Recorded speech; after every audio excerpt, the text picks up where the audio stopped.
윤석열 대통령이 12.3 비상계엄을 선포한 지 122일 만에 파면됐습니다. 오늘 오전 11시 22분 문영배 헌법재판소장 권한대행은 윤 대통령을 파면한다는 탄핵심판 선고 주문을 읽었습니다. 주문, 피청구인 대통령 윤석열을 파면한다. 헌법재판관 8명 전원 일치된 의견이었습니다. 파면의 효력은 즉시 발생해 이 순간 윤 대통령은 직위를 잃었습니다. 헌재는 탄핵소추 사유 5가지를 하나씩 언급하며 위헌 위법성과 위반의 중대성을 판단했습니다. 헌재는 우선 윤 대통령이 군경을 동원해 국회 등 헌법기관을 훼손하고 국민의 기본적 인권을 침해해 헌법 수호의 의무를 저버렸다고 판단했습니다. 헌재는 작년 12월 3일 당시 상황은 국가 비상사태가 아니라고 했습니다. 그런데도 윤 대통령이 헌법상 요건을 어겨 불법으로 계엄을 선포했다고 봤습니다. 이른바 경고성, 호소용 계엄이었다는 윤 대통령 주장에 대해서는 계엄법이 정한 계엄의 목적이 아니라며 피청구인의 주장을 받아들일 수 없다고 했습니다. 윤 대통령이 국회의사당에 모인 의원들을 끌어내 계엄 해제 의결을 방해하려 했다는 의혹, 국군 방첩사령부를 통해 정치인, 법조인 등을 체포하도록 지시했다는 탄핵소추 사유도 인정됐습니다. 헌재는 윤 대통령이 절차상 문제라고 주장한 내란죄 철회 논란에 대해서는 탄핵소추 사유의 변경으로 볼 수 없다며 국회의 탄핵소추가 절차적으로 적법하다고 판단했습니다. 파면에 반대한 재판관은 없었고 일부 재판관은 결론에는 동의하면서 세부 쟁점에 대해서만 별개 의견을 덧붙였습니다. 헌재는 피청구인을 파면함으로써 얻는 헌법 수호 이익이 파면에 따른 국가적 손실을 압도할 정도로 크다고 결론 내렸습니다. MBC 뉴스 김현지입니다. 피청구인의 법 위반 행위가 피청구인을 파면할 만큼 중대한 것인지 관하여 보겠습니다.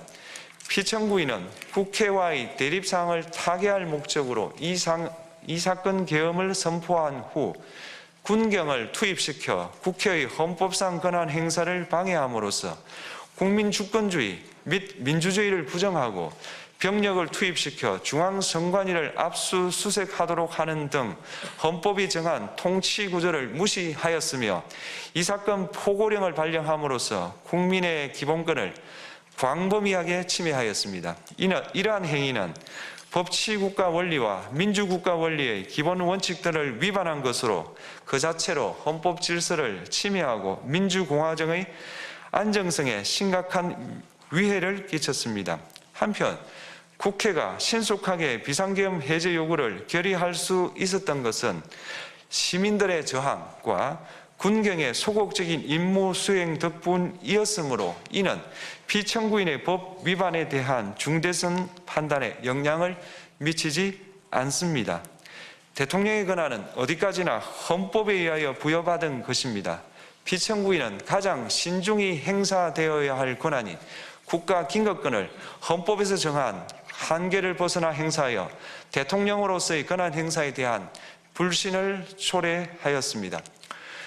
피청구인이 취임한 이래 야당이 주도하고 이례적으로 많은 탄핵소추로 인하여 여러 고위공직자의 권한 행사가 탄핵 심판 중 정지되었습니다. 2025년도 예산안에 관하여 헌정사상 최초로 국회 예산결산특별위원회에서 정액 없이 감액에 대해서만 야당 단독으로 의결하였습니다. 피청구인이 수립한 주요 정책들은 야당의 반대로 시행될 수 없었고 야당은 정부가 반대하는 법률안들을 일방적으로 통과시켜 피청구인의 제의 요구와 국회의 법률안 의결이 반복되기도 하였습니다.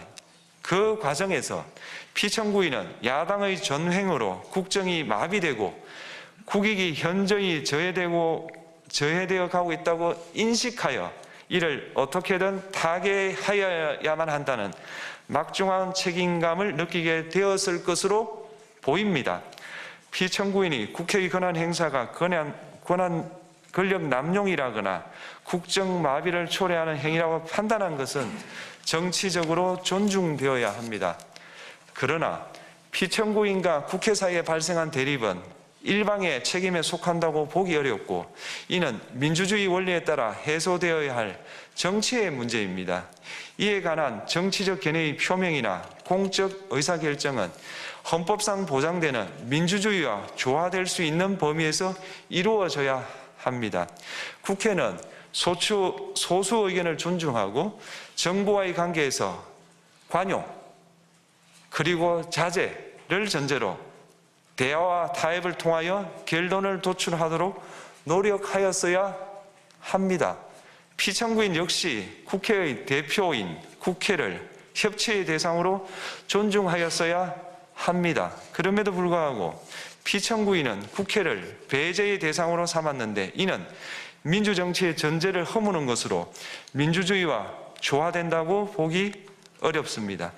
피청구인은 국회의 권한 행사가 다수의 횡포라고 판단했다 하더라도 헌법이 예정한 자구책을 통해 견제와 균형이 실현될 수 있도록 하였어야 합니다.